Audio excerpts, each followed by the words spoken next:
그날의 외침이 아직도 내 귓가를 때린다. 다들 대피해! 지금 당장! 내 이름은 유병우 62. 평생 현장에서 콘크리트를 다뤘다.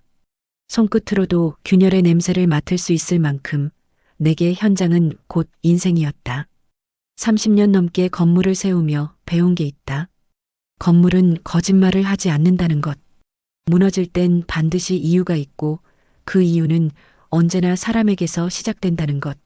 그날 아침 광역복합센터 공사장은 평소보다 조용했다. 아니, 조용하다기보단 무거웠다. 공기가 눅눅하게 가라앉아 있었고 작업자들의 발소리마저 둔탁했다. 나는 상부 데크를 올려다보며 불안을 느꼈다. 이틀 전 타설한 콘크리트가 아직 제대로 굳지 않았다. 양생 기간. 그러니까 콘크리트가 단단해지는 시간이 최소 사흘은 더 필요했다. 어제 저녁 본사에서 전화가 왔다. 기획본부장 정우석이었다. 유 소장, 일정 당깁니다. 행사 날짜는 못 바꿔요. 본부장님, 양생이 아직? 그건 현장 판단 아닙니까? 서류상 문제 없으면 되는 거예요. 전화를 끊고 나서 나는 한참을 멍하니 서 있었다. 서류상 문제 없으면 된다. 그 말이 무슨 뜻인지 나는 너무 잘 알았다. 도장만 찍으라는 뜻이었다. 책임은 현장 소장인 내가 지라는 뜻이었다. 30년 현장 생활에서 이런 압박은 처음이 아니었다. 하지만 이번은 달랐다. 뭔가 단단히 잘못될 것 같은 예감이 등줄기를 타고 올라왔다. 그래도 나는 일지에 붉은 글씨로 남겼다. 양생 미달 하중 실험 연기. 내가 할 수 있는 최소한의 저항이었다. 적어도 기록은 남겨야 했다. 언젠가 누군가는 이 글씨를 보게 될 거라 믿었다. 그게 현장 소장으로서 내가 지킬 수 있는 마지막 양심이었다. 오전 10시쯤 본사에서 감리 직원이 내려왔다. 젊은 친구였다. 30도 안 돼 보이는 얼굴이었다. 그는 현장을 대충 둘러보더니 서류 뭉치를 내밀었다. 여기 서명 좀 부탁드립니다. 양생 확인은 했나? 네, 이상 없다고 보고 올라갔습니다. 나는 그의 눈을 똑바로 봤다. 그는 시선을 피했다. 우리 둘 다 알고 있었다. 양생이 덜 됐다는 것을, 위험하다는 것을. 하지만 그는 본사 직원이었고 나는 하청 소장이었다. 구조는 이미 정해져 있었다. 나는 서류에 도장을 찍었다. 손이 무거웠다. 점심 무렵 작업자들이 상부 데크에 자재를 올리기 시작했다. 철근 다발이 크레인에 매달려 천천히 올라갔다. 쇳소리가 귀를 찔렀다. 나는 밑에서 올려다보며 기둥을 살폈다. 3번 기둥 하단부에 미세한 균열이 보였다. 눈으로는 잘 안 보이는, 하지만 손으로 만지면 느껴지는 그런 금이었다. 30년 현장 경험이 경고음을 울렸다. 나는 큰 소리로 외쳤다. 잠깐, 하중 중단. 현장이 멈췄다. 작업반장이 달려왔다. 소장님, 무슨 일입니까? 3번 기둥 확인 좀 해봐. 균열 같은데. 반장이 기둥을 만져보더니 고개를 가로저었다. 이 정도면 괜찮은 거 아닙니까? 타설 때 생긴 미세 크랙 같은데요. 버팀목 다시 세워. 확실하게. 그럼 일정은 내가 책임진다. 하지만 내 말이 끝나기도 전에 기둥 밑에서 묘한 소리가 났다. 철근이 안쪽에서 비명을 지르는 듯한, 금속이 찢어지는 듯한 진동이었다. 세상이 느려지는 것 같았다. 나는 본능적으로 소리쳤다. 다들 대피해. 지금 당장. 하지만 너무 늦었다.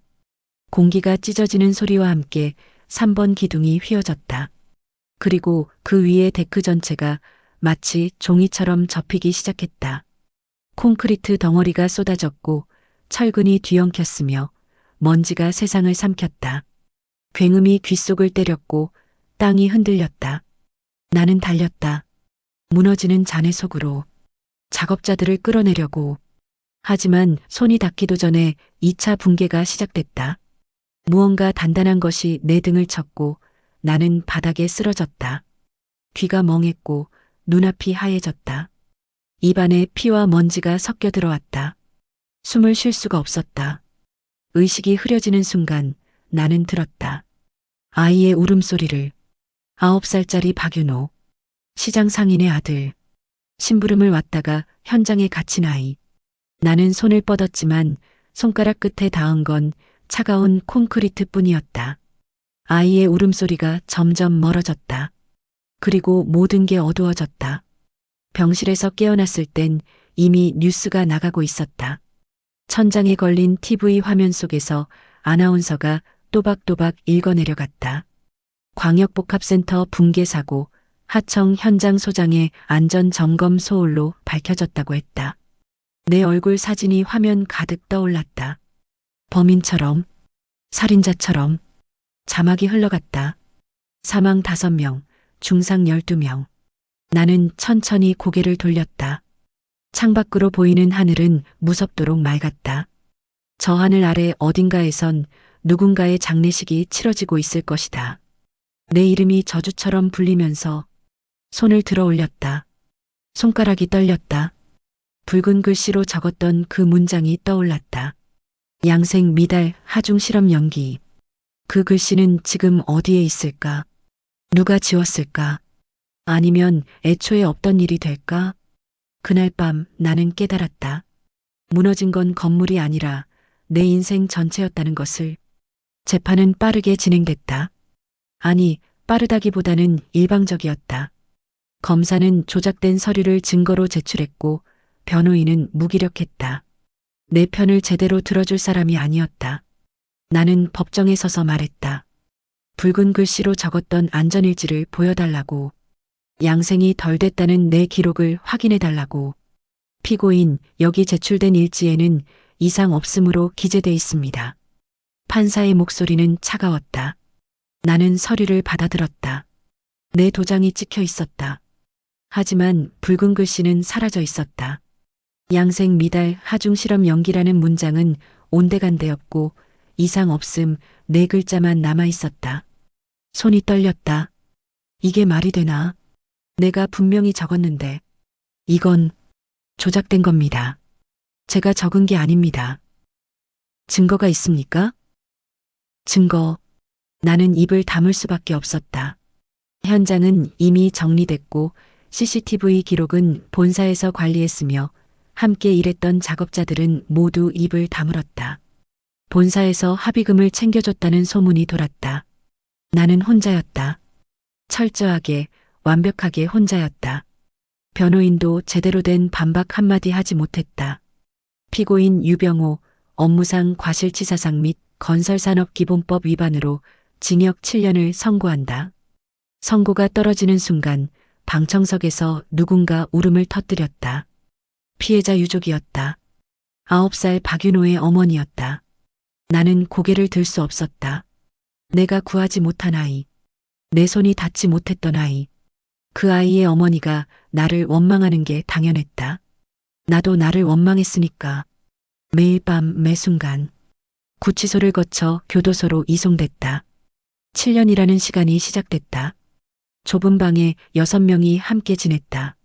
하루 30분 운동 시간을 빼면 온종일 앉아 있어야 했다. 손끝이 저리고 허리가 아팠다. 하지만 몸보다 더 아픈 건 마음이었다. 매일 밤 무너지는 건물이 꿈에 나타났다. 쏟아지는 콘크리트, 비명, 그리고 아이의 울음소리. 깨어나도 그 소리는 귓전에 맴돌았다. 아내는 한 번도 면회를 오지 않았다. 처음 몇 달은 편지라도 왔다. 짧은 문장들이었다. 힘내요. 곧 나올 거예요. 하지만 1년이 지나자 편지도 끊겼다. 2년째 되던 해 이혼 서류가 도착했다. 도장 찍을 곳에 붉은 동그라미가 그려져 있었다. 나는 펜을 들고 한참을 망설이다가 서명했다. 최영란, 내 아내는 그렇게 내 삶에서 사라졌다. 30년을 함께 산 사람이 한 장의 서류로 남이 됐다. 가족이라는 울타리마저 무너진 순간이었다. 밤마다 악몽을 꿨다. 무너지는 건물, 쏟아지는 콘크리트, 아이의 울음소리. 손을 뻗지만 닿지 않는 작은 손. 땀을 흘리며 깨어나면 옆 사람이 투덜거렸다. 나는 입을 다물고 벽을 바라봤다. 미안하다는 말도 할 수 없었다. 감옥에서는 약함이 곧 표적이 되니까 살아남으려면 강한 척해야 했다. 나는 무너지지 않기로 했다. 아니, 무너질 수 없었다. 진실을 밝혀야 했다. 그래서 교도소 도서관에서 책을 빌렸다. 건축 구조, 콘크리트 공학, 안전관리, 법률. 읽을 수 있는 건 모두 읽었다. 그리고 노트에 적기 시작했다. 사고 당일의 구조, 하중 계산, 작업 순서, 붕괴 원인. 머릿속에 남아있는 모든 것을 도면으로 그렸다. 삼각자도 없이, 자도 없이, 맨손으로. 손끝이 아플 때까지. 유씨, 뭘 그렇게 열심히 적어? 같은 방 사람이 물었다. 나는 대답했다. 나중에 쓸 일이 있어서. 출소하면 다 소용없어? 세상은 벌써 너를 잊었을 텐데. 나는 고개를 저었다. 세상이 나를 잊어도 상관없었다. 나는 내가 해야 할 일을 알고 있었다. 진실을 밝히는 것. 그게 죽은 사람들에게 할 수 있는 유일한 속죄였다. 살아남은 자의 의무였다. 4년째 되던 해 교도소에서 직업훈련 프로그램이 시작됐다. 나는 건설 관련 자격증 과정에 등록했다. 시험 공부를 하며 내가 놓쳤던 것들을 다시 배웠다. 그리고 깨달았다. 내가 현장 소장으로 있을 때 안전보다 일정을 우선시했던 순간들이 있었다는 것을, 완벽하지 못했다는 것을. 하지만 그날만큼은 내가 최선을 다했다는 것도. 붉은 글씨는 분명히 적었다. 그건 거짓이 아니었다. 내 양심의 마지막 선이었다. 5년째 모범수로 인정받아 작업장에 배치됐다. 교도소 내부시설 보수 작업이었다. 망치를 들고 벽을 두드리며 균열을 확인했다. 손끝에 느껴지는 감각. 30년 현장 경험이 녹슬지 않았다는 걸 확인하는 순간이었다. 이 손으로 다시 시작할 수 있다는 희망이 생겼다. 무너진 인생을 다시 세울 수 있다는. 출소일이 다가왔다. 7년 중 5년 6개월을 채우고 가석방 대상자가 됐다. 출소 전날 밤 나는 노트를 다시 펼쳤다. 첫 장에 적혀 있는 문장. 양생 미달 하중 실험 연기. 이 문장을 다시 세상에 내놓을 날이 올 것이다. 나는 그렇게 믿었다. 아니, 믿어야만 했다. 그게 내가 살아있는 이유였으니까. 출소하는 날 교도소 정문 앞에는 아무도 없었다. 가족도 친구도 없었다. 50대 후반의 나이에 정과자 딱지를 달고 세상에 나왔다. 나는 혼자 버스를 타고 서울로 향했다. 손에 든 건 낡은 가방 하나와 노트 한 권. 그리고 마음속에 새긴 다짐 하나. 반드시 진실을 밝히겠다는. 무너뜨린 자들을 다시 무너뜨리겠다는. 첫 몇 달은 막노동으로 버텼다. 건설 현장 잡부. 예전엔 소장이었지만 이젠 맨 밑바닥이었다. 아무도 내 과거를 몰랐고 나도 말하지 않았다. 그저 묵묵히 일했다. 벽돌을 나르고 시멘트를 섞고 자재를 정리했다. 손에 굳은 살이 박혔고 허리가 휘었지만 포기하지 않았다. 포기하는 순간 모든 게 끝나니까. 복수도 진실도 내 삶의 의미도. 밤에는 고시원 좁은 방에서 외국 건설 기술 서적을 번역했다. 인터넷으로 번역 일감을 받았다. 한 장에 5,000원, 10장 번역하면 5만 원. 하루 종일 일해도 10만 원을 벌기 힘든 세상이었다. 하지만 조금씩 천천히 돈이 모였다. 1년이 지나자 100만 원이 됐고 2년이 지나자 1,000만 원이 됐다.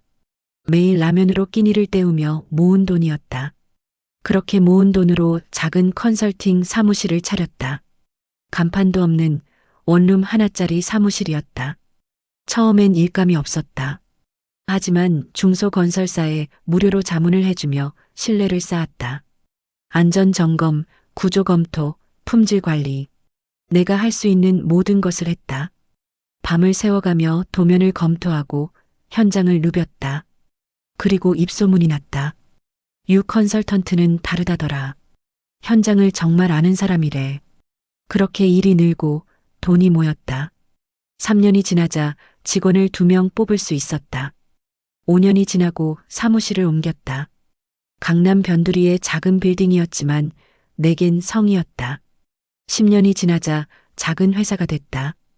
유병욱 컨설팅. 내 이름을 내걸 수 있을 만큼 신뢰를 쌓았다. 정가자에서 성공한 사업가로. 하지만 내 목표는 따로 있었다. 그리고 15년째 되던 해 나는 조용히 움직였다. 회사의 주식을 샀다. 소액주주로 시작해 조금씩 천천히 확실하게 지분을 늘려갔다. 누구도 눈치채지 못하게. 그리고 어느 날 충분한 지분이 모였을 때 본사에서 전화가 왔다. 유 부장님, 재단 이사로 들어와 주시겠습니까? 나는 잠시 침묵했다. 15년을 기다린 순간이었다. 무너진 그날부터 꿈꿔온 순간. 그리고 조용히 대답했다. 영광입니다. 수화기를 내려놓은 뒤 나는 창밖을 바라봤다.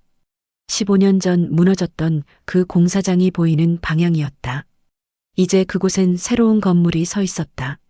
하지만 그 밑에는 여전히 진실이 묻혀 있었다. 윤호의 울음소리가 묻혀 있었다. 이제 파낼 시간이었다. 복수의 시간이 시작됐다.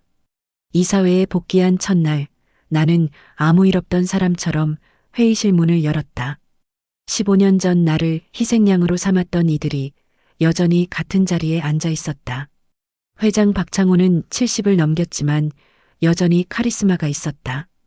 흰 머리가 희끗희끗했지만 눈빛만큼은 날카로웠다. 기획본부장 정우석은 이제 전무가 돼 있었다. 나를 무너뜨린 그 남자가. 나는 그들의 얼굴을 하나하나 기억했다. 15년 동안 잊지 않았던 얼굴들이었다. 병호 씨, 오랜만이네요. 그동안 고생 많으셨어요. 회장이 온화한 미소로 나를 맞았다. 마치 오래된 친구를 만난 것처럼. 나는 고개를 숙여 인사했다. 영광입니다. 회장님, 우리 회사가 여기까지 온 데는 병호 씨 같은 분들의 희생도 있었죠. 이제 재단 이사로 함께 해주시니 감사합니다. 희생. 그 단어가 귓속에서 맴돌았다. 그들은 내 인생을 망가뜨린 것을 희생이라고 표현했다. 얼마나 편리한 단어인가. 나는 미소를 지었다. 그들과 같은 미소를. 아무렇지 않은 척하는 미소를. 회사를 위해 최선을 다하겠습니다. 회의가 시작됐다. 재무보고, 사업계획, 신규 프로젝트. 숫자들이 스크린에 떴다가 사라졌다. 임원들은 자신감 넘치는 목소리로 보고했다. 실적이 좋다고 했다. 매출이 늘었다고 했다. 주가가 올랐다고 했다. 나는 조용히 듣고 있었다. 말을 아꼈다. 너무 적극적이면 의심받을 수 있으니까. 회의가 끝나고 나는 자료실로 향했다. 이사로서 열람할 수 있는 권한이 생긴 것이다. 자료실은 지하 2층에 있었다. 철문을 열고 들어가자 오래된 종이 냄새가 났다. 형광등이 깜빡거렸다. 먼지가 쌓인 선반들 사이로 걸어갔다. 나는 15년 전 서류를 찾기 시작했다. 광역복합센터 프로젝트. 두꺼운 파일이 먼지를 뒤집어 쓴 채 선반에 꽂혀 있었다. 손을 뻗어 파일을 꺼냈다. 무거웠다. 수백 장의 서류가 담겨 있었다. 파일을 펼쳤다. 설계도, 시공계획서, 안전점검일지. 하나하나 넘겨가며 확인했다. 그리고 발견했다. 내가 적었던 안전일지 원본이 빠져 있다는 것을. 그 자리에는 조작된 일지가 끼워져 있었다. 이상 없음이라고 적힌. 내 도장은 있었지만 내 글씨는 없었다. 손이 떨렸다. 증거는 여전히 사라진 채였다. 하지만 포기할 수 없었다. 나는 다른 서류들을 뒤지기 시작했다. 감리보고서, 공문, 메일 기록. 모든 게 교묘하게 손질돼 있었다.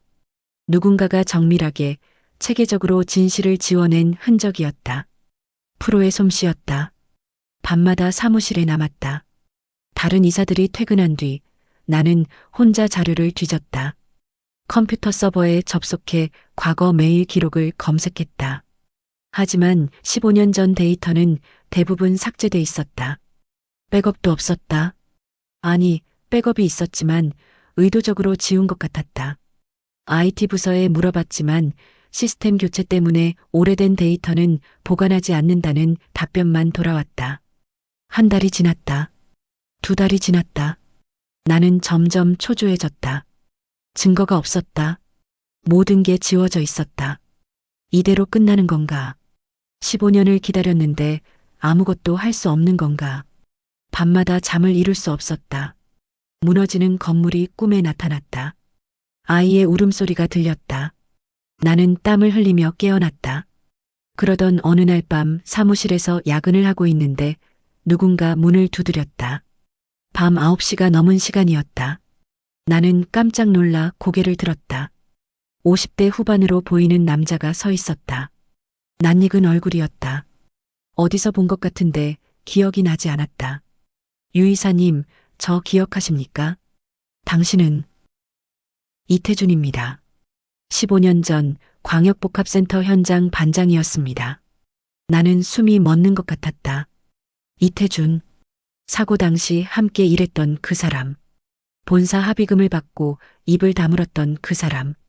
내가 혼자 감옥에 갈 때 침묵했던 그 사람. 왜? 여기에. 할 말이 있어서 왔습니다. 그는 주머니에서 USB 하나를 꺼냈다. 작고 낡은 USB였다. 손때가 묻어 있었다. 플라스틱 껍질이 달아 있었다. 이걸 드리려고요. 이게 뭡니까? 진실입니다. 나는 떨리는 손으로 USB를 받았다. 작고 가벼웠다. 하지만 그 무게가 천근만근 같았다. 이태준은 잠시 망설이다가 말을 이었다. 저는 15년 동안 죄책감에 시달렸습니다. 매일 밤 악몽을 꿨어요. 무너지는 건물, 아이의 울음소리. 당신만 고통받은 게 아닙니다. 저도 마찬가지였어요. 회사에서 합의금을 줬을 때 저는 거절할 용기가 없었습니다. 가족이 있었고 빚이 있었으니까요. 하지만 그 돈을 쓸 때마다 손이 떨렸어요. 피 묻은 돈 같았습니다. 아내에게도 말하지 못했어요. 아이들 얼굴을 볼 때마다 죄책감이 들었습니다. 이태준의 목소리가 갈라졌다. 그는 눈물을 닦았다. 손등으로 급하게. USB에는 사고 당일 현장 CCTV 영상이 들어 있습니다.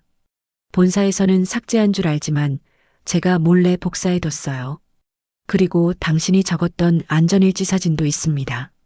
붉은 글씨로 적힌 그 문장. 양생 미달 하중 실험 연기. 제가 찍어뒀어요. 언젠가는 쓸 날이 올 거라고 생각했습니다. 나는 할 말을 잃었다. 손이 떨렸다. 15년을 기다린 증거가 내 손에 있었다. 이 작은 플라스틱 조각 안에. 왜? 이제야. 용기가 없었습니다. 가족을 지켜야 했으니까요. 하지만 당신이 이사로 돌아왔다는 소식을 들었을 때 이게 마지막 기회라고 생각했어요. 당신이라면 진실을 밝힐 수 있을 거라고. 당신이라면 그들을 무너뜨릴 수 있을 거라고. 이태준은 고개를 숙였다. 늦어서 죄송합니다. 그리고 감사합니다. 당신이 돌아와줘서. 그는 그렇게 말하고 사무실을 나갔다. 발소리가 복도에서 멀어졌다. 나는 한참 동안 USB를 바라봤다. 작은 플라스틱 조각. 하지만 그 안에 든 건 15년의 진실이었다. 5명의 목숨이었다. 내 인생이었다.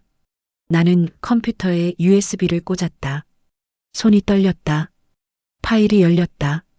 첫 번째 파일은 CCTV 영상이었다. 사고 당일 아침부터 붕괴 직전까지의 영상. 나는 재생 버튼을 눌렀다. 화면 속에서 내가 움직이고 있었다. 기둥을 확인하고 작업자들에게 지시하고 대피를 외치는 모습. 그리고 무너지는 순간. 나는 눈을 감았다. 다시 보기엔 너무 고통스러웠다. 하지만 끝까지 봤다. 봐야만 했다. 두 번째 파일을 열었다.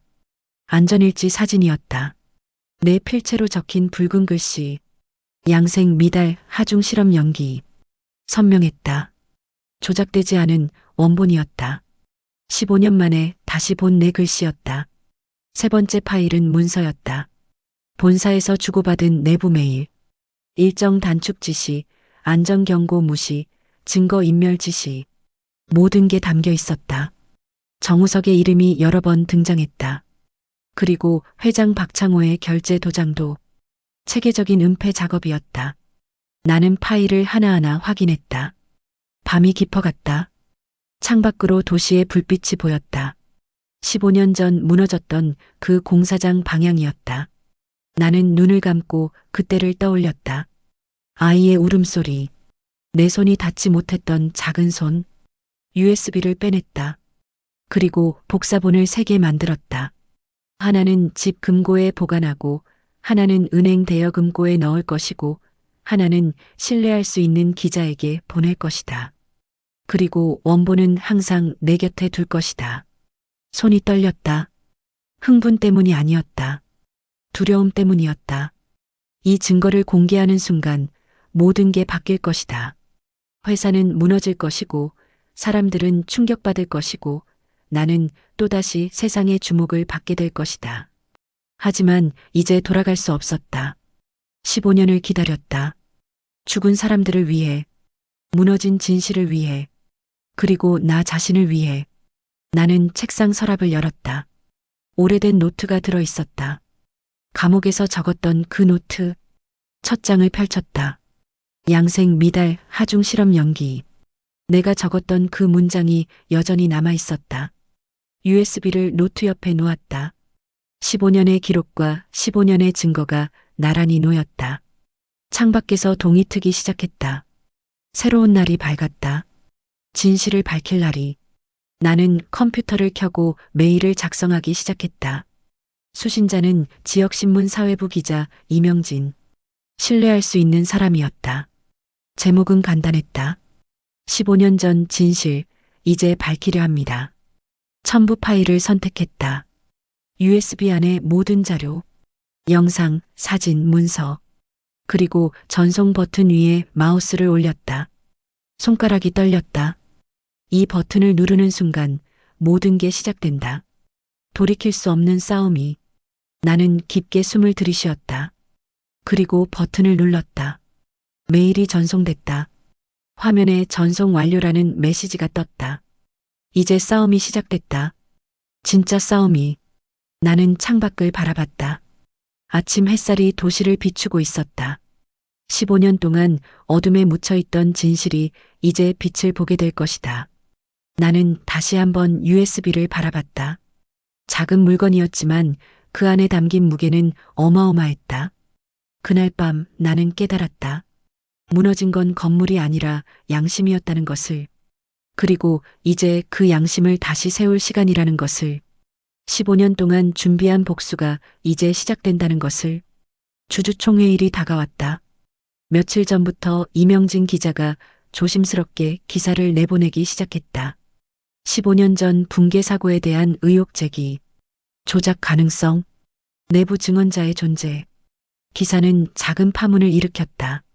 인터넷 게시판에서 댓글이 달리기 시작했고 다른 언론사들도 관심을 보였다. SNS에서 해시태그가 생겼고 시민단체들이 진상조사를 요구하기 시작했다. 본사는 즉각 대응에 나섰다. 법무팀에서 명예훼손으로 고소하겠다는 입장문을 냈다. 홍보팀은 해명 자료를 배포했다. 회장은 임원회의를 소집했다. 나도 그 자리에 있었다. 회장의 얼굴은 굳어 있었다. 정우석 전무는 조사 중이라고 보고했다. 주주총회 전에 깨끗이 처리하겠다고 했다. 나는 조용히 앉아 있었다. 아무 말도 하지 않았다. 그들은 내가 범인인 줄 꿈에도 모르고 있었다. 15년을 기다린 사람이 바로 옆에 앉아 있는 줄 몰랐다. 주주총회 당일 아침 나는 일찍 집을 나섰다. USB를 가방에 넣었다. 노트북도 챙겼다. 그리고 15년 동안 모은 모든 자료를 정리했다. 복사본도 여러 개 만들었다. 만약을 대비해 변호사에게도 한부를 맡겼다. 오늘이 끝나는 날이었다. 15년의 기다림이 끝나는 날. 무너진 진실이 다시 세워지는 날. 회의장에는 주주들이 모여들고 있었다. 대주주, 소액주주, 기관 투자자. 수백 명이 넘는 사람들이 자리를 채웠다. 양복 입은 남자들, 서류 가방을 든 여자들, 노트북을 펼친 애널리스트들. 기자들도 있었다. 이명진 기자도 보였다. 그가 나를 보며 작게 고개를 끄덕였다. 준비됐다는 신호였다. 나도 고개를 끄덕였다. 15년을 준비했다. 회의가 시작됐다.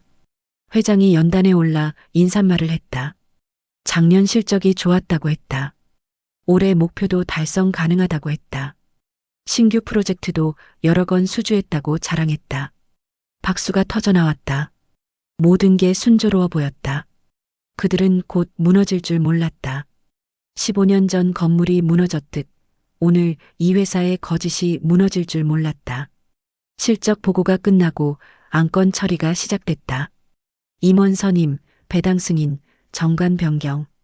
하나씩 통과됐다. 주주들은 만족스러운 표정이었다. 회의는 순조롭게 진행됐다. 회장의 얼굴에 미소가 번졌다. 정우석도 여유로운 표정이었다. 그들은 안심하고 있었다. 그때 나는 손을 들었다. 회장님, 질의할 게 있습니다. 회의장이 조용해졌다. 수백 쌍의 눈이 나를 향했다. 회장이 나를 바라봤다. 약간 의아한 표정이었다. 유 이사, 말씀하십시오. 15년 전 광역복합센터 붕괴 사고에 대해 여쭙고 싶습니다. 회장의 얼굴이 굳었다. 정우석 전무가 자리에서 일어나려 했다. 하지만 나는 계속 말했다. 그 사고로 5명이 죽었습니다. 그중 1명은 9살 아이였습니다. 시장 상인의 아들 윤호였죠. 회장이 말을 막으려 했지만 나는 이미 노트북을 꺼내 스크린에 연결하고 있었다. 기술팀 직원이 당황해하며 막으려 했다. 하지만 이미 늦었다. 내가 준비해온 파일이 스크린에 떴다. 15년을 기다린 그 파일이. 이게 뭡니까? 당장 중단하세요. 회장이 소리쳤지만 이미 영상이 재생되기 시작했다. 15년 전 CCTV 영상. 사고 당일 아침. 내가 기둥을 확인하는 모습. 작업 중단을 외치는 모습. 그리고 무너지는 순간. 먼지가 하늘을 뒤덮는 순간. 사람들이 도망치는 순간. 회의장이 숨을 죽였다. 모두가 스크린을 바라봤다. 누군가 한숨을 쉬었다. 누군가 신음했다. 영상이 끝나고 다음 파일이 떴다. 안전일지 사진. 내 필체로 적힌 붉은 글씨. 양생 미달 하중 실험 연기. 선명했다. 조작되지 않은 15년 전 그대로의 모습이었다. 나는 천천히 말했다. 이게 제가 15년 전 적었던 문장입니다. 하지만 재판에 제출된 서류에는 이 문장이 사라져 있었습니다. 대신 이상 없음이라는 4글자만 남아 있었죠. 제 도장은 그대로인데 제 글씨는 사라져 있었습니다. 회장이 외쳤다. 당장 중단하세요. 이건 절차 위반입니다. 진실을 말하는 게 절차 위반입니까? 나는 다음 파일을 열었다. 내부 메일 기록. 일정 단축 지시. 안전 경고 무시. 증거인멸 지시. 하나하나 화면에 떴다. 정우석의 이름이 화면 가득 떴다. 그리고 회장의 결제 도장도. 붉은 도장이 선명하게 보였다. 나는 계속 말했다. 이게 당신들이 한 일입니다. 일정을 맞추기 위해 안전을 무시했고 사고가 나자 책임을 현장 소장에게 떠넘겼습니다. 그리고 증거를 조작했습니다. 안전일지를 바꾸고 CCTV를 삭제하고 증언자들에게 합의금을 줘서 입을 막았습니다. 체계적이고 계획적인 은폐 작업이었습니다. 정우석이 소리쳤다. 거짓말입니다. 그 자료는 조작된 겁니다. 나는 USB를 들어 올렸다. 작은 플라스틱 조각이었지만 그 무게는 어마어마했다. 이 안에 원본이 다 들어 있습니다. 15년 동안 보관된 원본이. 검찰에도 이미 제출했습니다. 법원에도 제출했고요. 회의장이 술렁이기 시작했다. 주주들이 웅성거렸다. 기자들이 카메라를 들었다. 플래시가 터졌다. 연속으로 터지는 플래시가 회의장을 밝혔다. 회장은 자리에서 일어났다. 얼굴이 창백했다. 손이 떨리고 있었다. 유병호, 당신. 이게 복수입니까? 복수가 아닙니다. 진실입니다. 나는 회의장을 둘러봤다. 수백 쌍의 눈이 나를 바라보고 있었다. 놀람, 분노, 동정, 호기심. 다양한 감정이 섞여 있었다. 나는 계속 말했다. 저는 15년 전 이 회사의 현장 소장이었습니다. 광역복합센터 붕괴 사고의 책임자로 징역 7년을 살았습니다. 50대 후반에 전과자가 돼 세상에 나왔습니다. 아내는 떠났고 동료들은 연락을 끊었고 세상은 저를 살인자처럼 대했습니다. 하지만 진짜 책임자는 저기 앉아 있습니다. 나는 회장과 정우석을 가리켰다. 손가락이 떨리지 않았다. 15년을 기다렸다. 이 순간을 위해 그들은 일정을 맞추기 위해 안전을 무시했습니다. 제가 양생이 덜 됐다고 경고했지만 무시했습니다. 현장에서 맞추라고 했습니다. 서류상 문제 없으면 된다고 했습니다. 그리고 사고가 나자 저에게 모든 책임을 떠넘겼습니다. 정우석이 외쳤지만 나는 다음 파일을 계속 열었다. 합의금 입금 내역. 이태준을 비롯한 여러 작업자들에게 입금된 돈. 정우석의 결제가 찍혀 있었다. 계좌번호, 금액, 날짜. 모든 게 선명했다. 그리고 증언서. 이태준의 증언. 다른 작업자들의 증언. 그들은 더 이상 침묵하지 않기로 했다. 15년 만에 입을 열기로 했다. 진실을 말하기로 했다. 회의장이 완전히 술렁였다. 주주들이 일어나 항의하기 시작했다. 소액주주 한 명이 소리쳤다. 회장에게 해명을 요구했다. 기자들이 질문을 쏟아냈다. 회장과 정우석은 말을 잃었다. 얼굴이 하얗게 질려 있었다. 땀이 이마에 맺혔다. 정우석은 자리에서 일어나 회의장을 빠져나가려 했다. 하지만 입구에 경찰이 서 있었다. 이미 영장이 나온 상태였다. 나는 미리 준비해뒀다. 경찰이 두 사람에게 다가갔다. 증거인멸교사 및 업무상 과실치사상 혐의로 동행을 요청한다고 말했다. 차분하고 단호한 목소리였다. 회장이 주저앉았다. 의자를 잡으며 힘겹게 버텼다. 정우석은 나를 노려봤다. 증오와 후회가 섞인 눈빛이었다. 하지만 나는 담담하게 그를 바라봤다. 당신이 15년 전 저에게 한 말 기억하십니까? 나는 천천히 그에게 다가갔다. 저는 마쳤습니다. 15년 동안 오늘을 위해서. 경찰이 수갑을 채웠다. 차가운 쇠소리가 회의장에 울렸다. 회장과 정우석이 끌려나갔다. 회의장은 아수라장이 됐다. 주주들이 환불을 요구했고 기자들이 카메라를 들이댔고 직원들이 당황해하며 뛰어다녔다. 비서들이 전화를 받고 법무팀이 긴급회의를 소집했다. 나는 연단에 서서 모든 걸 지켜봤다. 15년을 기다렸다. 이 순간을 위해 무너진 건물처럼 그들의 거짓도 무너졌다. 손이 떨렸다. 흥분 때문이 아니었다. 해방감 때문이었다. 15년 동안 짊어진 짐을 내려놓는 순간이었다. 회의장을 나서는데 이명진 기자가 다가왔다. 소감을 물었다. 카메라가 나를 향했다. 나는 잠시 생각했다. 그리고 대답했다. 후련하지 않습니다. 죽은 사람이 돌아오지는 않으니까요. 하지만 이제 진실이 밝혀졌습니다. 그것만으로 의미가 있습니다. 나는 건물을 나섰다. 밖은 화창했다. 하늘이 높고 맑았다. 15년 전 사고 당일처럼. 하지만 이번엔 달랐다. 이번엔 진실이 있었다. 손에 든 USB를 바라봤다. 작은 물건이었지만 거대한 거짓을 무너뜨렸다. 나는 USB를 가방에 넣고 걸었다. 어디로 가는지 몰랐다. 하지만 발걸음은 가벼웠다. 15년 만에 처음으로 나는 자유로웠다. 그날 저녁 뉴스는 온통 이 사건으로 도배됐다. 15년 만에 밝혀진 진실. 건설사 회장과 임원의 구속. 증거 조작 의혹. 내 이름이 다시 등장했다.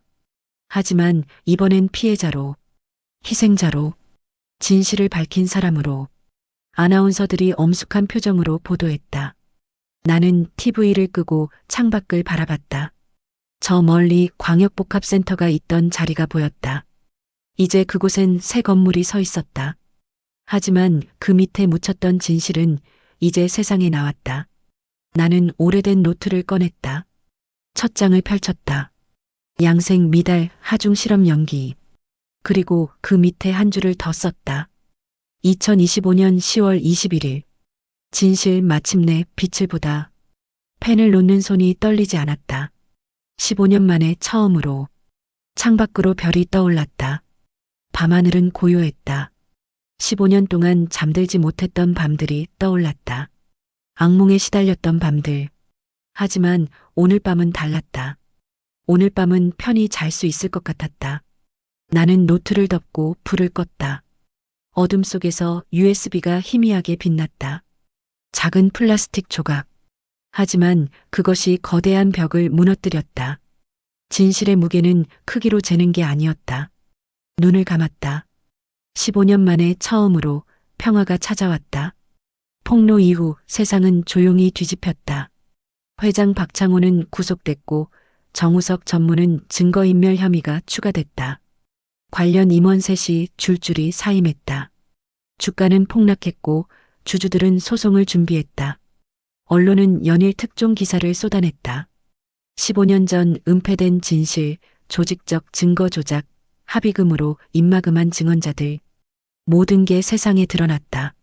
시민단체들이 재조사를 요구했고 국회에서 청문회가 열렸다. 건설업계 전체가 들썩였다. 나는 인터뷰를 모두 거절했다. 기자들이 찾아왔지만 문을 열지 않았다. 방송국에서 출연 제의가 왔지만 모두 거절했다. 복수가 끝나자 마음속엔 오히려 커다란 공허가 남았다. 15년을 준비하고 기다렸다. 그리고 마침내 잃었다. 하지만 죽은 사람은 돌아오지 않았다. 9살 윤호는 여전히 땅속에 있었다. 5명의 희생자는 여전히 차가운 무덤 속에 있었다. 진실은 밝혔지만 그들을 되살릴 수는 없었다. 나는 이사직을 내려놓고 회사를 떠났다. 재단도 나왔다. 더 이상 그곳에 있을 이유가 없었다. 진실을 밝혔고 책임자들은 처벌받았고 내 할 일은 끝났다. 나는 서울을 떠나 산골 마을로 내려갔다. 강원도 깊숙한 곳, 사람들이 많지 않은 곳, 조용한 곳, 매일 아침 산을 바라볼 수 있는 곳, 작은 기술센터를 빌렸다. 폐교를 개조한 건물이었다. 낡았지만 충분했다. 햇빛이 잘 들었고 공기가 맑았다. 그곳에서 젊은 현장 감독들을 가르치기 시작했다. 무료였다. 돈을 받지 않았다. 그저 내가 아는 것을 전하고 싶었다. 현장의 원칙을, 안전의 중요성을, 양심의 무게를, 15년 전 내가 지키려 했던 것들을. 첫 수업날 15명의 젊은이가 모였다. 20대부터 30대까지 건설 현장에서 일하는 사람들이었다. 때묻지 않은 얼굴들이었다. 희망이 있는 눈빛들이었다. 나는 칠판에 한 문장을 적었다. 양생 미달 하중 실험 연기. 붉은 분필로 15년 전처럼. 그리고 말했다. 이 문장이 제 인생을 바꿨습니다. 수강생들이 조용히 듣고 있었다. 나는 계속 말했다. 15년 전 저는 이 문장을 적었습니다. 하지만 아무도 듣지 않았죠. 결국 5명이 죽었고 저는 감옥에 갔습니다. 젊은이들의 얼굴이 굳었다. 나는 천천히 이야기를 풀어놓았다. 붕괴 사고, 조작된 증거, 15년의 기다림, 그리고 마침내 밝혀진 진실. 모든 것을 솔직하게 말했다. 숨기지 않았다. 내 실수도, 내 고통도, 내 분노도. 도면은 거짓말을 안 합니다. 하지만 사람은 거짓말을 합니다. 그 차이를 알아야 진짜 기술자예요. 수업이 끝나고 한 젊은이가 다가왔다. 28쯤 돼 보이는 청년이었다. 진지한 눈빛이었다. 선생님, 현장에서 압박이 오면 어떻게 해야 하나요? 일정을 맞추라는 압박이요.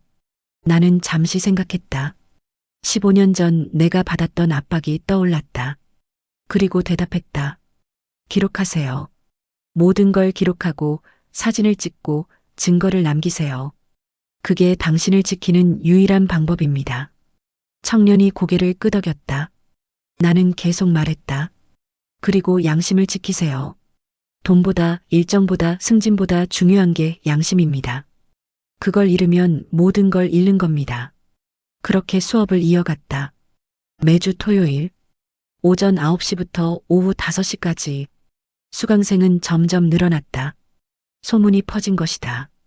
진실을 밝힌 그 사람. 15년을 기다린 그 사람. 사람들이 찾아왔다. 배우고 싶다고 했다. 현장의 진실을 알고 싶다고 했다. 어느 날 오후 수업을 마친 뒤 노트를 펼쳤다. 감옥에서 적었던 그 노트. 무너진 건 건물뿐 아니라 인간의 양심이었다. 바람이 불었다. 창문 너머로 산이 보였다. 초록빛 산이었다. 나무들이 바람에 흔들렸다. 평화로웠다. 15년 만에 처음 느끼는 평화였다. 무거운 짐을 내려놓은 느낌이었다. 저녁이 되자 마을 식당에 들렀다.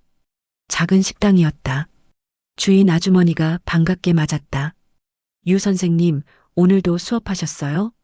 네, 오늘은 구조안전에 대해 가르쳤습니다. 애들이 참 열심히 배운다면서요? 서울에서도 온다던데? 다들 좋은 친구들이에요. 진심으로 배우려는 친구들이죠. 밥을 먹으며 TV를 봤다. 뉴스가 나오고 있었다. 재판 소식이었다. 회장과 임원들에게 실형이 선고됐다. 회장은 10년, 정우석은 8년. 나는 조용히 숟가락을 놓았다. 끝났구나. 정말 끝났구나. 15년의 긴 싸움이. 집으로 돌아오는 길 하늘을 올려다봤다. 별이 가득했다. 도시에서는 볼 수 없었던 별들이었다. 수없이 많은 별들이 하늘을 가득 채우고 있었다. 은하수도 보였다. 나는 한참을 서서 별을 바라봤다. 차가운 밤 공기가 얼굴을 스쳤다. 15년 전 그날 밤도 이렇게 별이 많았다. 병원 창문 너머로 본 하늘. 그때는 모든 게 무너진 것 같았다. 하지만 지금은 달랐다. 무너진 것을 다시 세웠다. 진실을 세웠다. 양심을 세웠다. 그리고 희망도 세웠다. 집에 도착해 노트를 꺼냈다. 마지막 페이지를 펼쳤다. 그리고 펜을 들었다. 무엇을 쓸까 고민하다가 한 문장을 적었다. 복수는 끝났지만 다시 세우는 일은 지금부터다. 펜을 놓았다. 손이 떨리지 않았다. 마음이 편했다. 15년 만에 처음으로 나는 평온했다. 미래가 보이기 시작했다. 창밖으로 달빛이 들어왔다. 은은한 빛이었다. 방 안을 부드럽게 밝혔다. 나는 불을 끄고 침대에 누웠다. 눈을 감았다. 오늘 밤은 악몽을 꾸지 않을 것 같았다. 무너지는 건물도 아이의 울음소리도 들리지 않을 것 같았다. 대신 젊은이들의 웃음소리가 들렸다. 희망이 들렸다. 그리고 나는 미소 지었다. 이제야 알겠다. 진짜 복수는 그들을 무너뜨리는 게 아니라 내가 다시 일어서는 거였다. 진짜 승리는 진실을 밝히는 게 아니라 그 진실을 다음 세대에게 전하는 거였다. 며칠 뒤 박윤호의 어머니에게서 편지가 왔다. 짧은 편지였다. 감사하다는 말과 함께 이제 아들을 보낼 수 있을 것 같다는 내용이었다. 나는 편지를 읽으며 눈물을 흘렸다. 15년 만에 흘리는 눈물이었다. 아픔의 눈물이 아니라 해방의 눈물이었다. 바람이 불었다. 먼지가 천천히 내려앉았다. 그리고 나는 잠들었다. 15년 만에 처음으로 편안하게 눈을 감았다. 내일은 또 수업이 있다. 젊은이들에게 가르칠 것이 많다. 그들이 나와 같은 실수를 하지 않도록, 그들이 양심을 지킬 수 있도록. 나는 다시 시작했다. 무너진 곳에서. 여러분, 오늘의 이야기는 여기까지입니다. 세월이 흘러도 변하지 않는 건 결국 사람의 마음과 양심 아닐까요? 오늘의 이야기가 여러분께 작은 울림이 되었다면 앞으로도 빛나는 인생길과 함께 해주세요. 구독 후 알림 설정을 하시면 매주 새로운 이야기를 만나보실 수 있습니다. 또 다른 우리들의 이야기로 다시 찾아뵙겠습니다. 오늘도 시청해주셔서 감사합니다.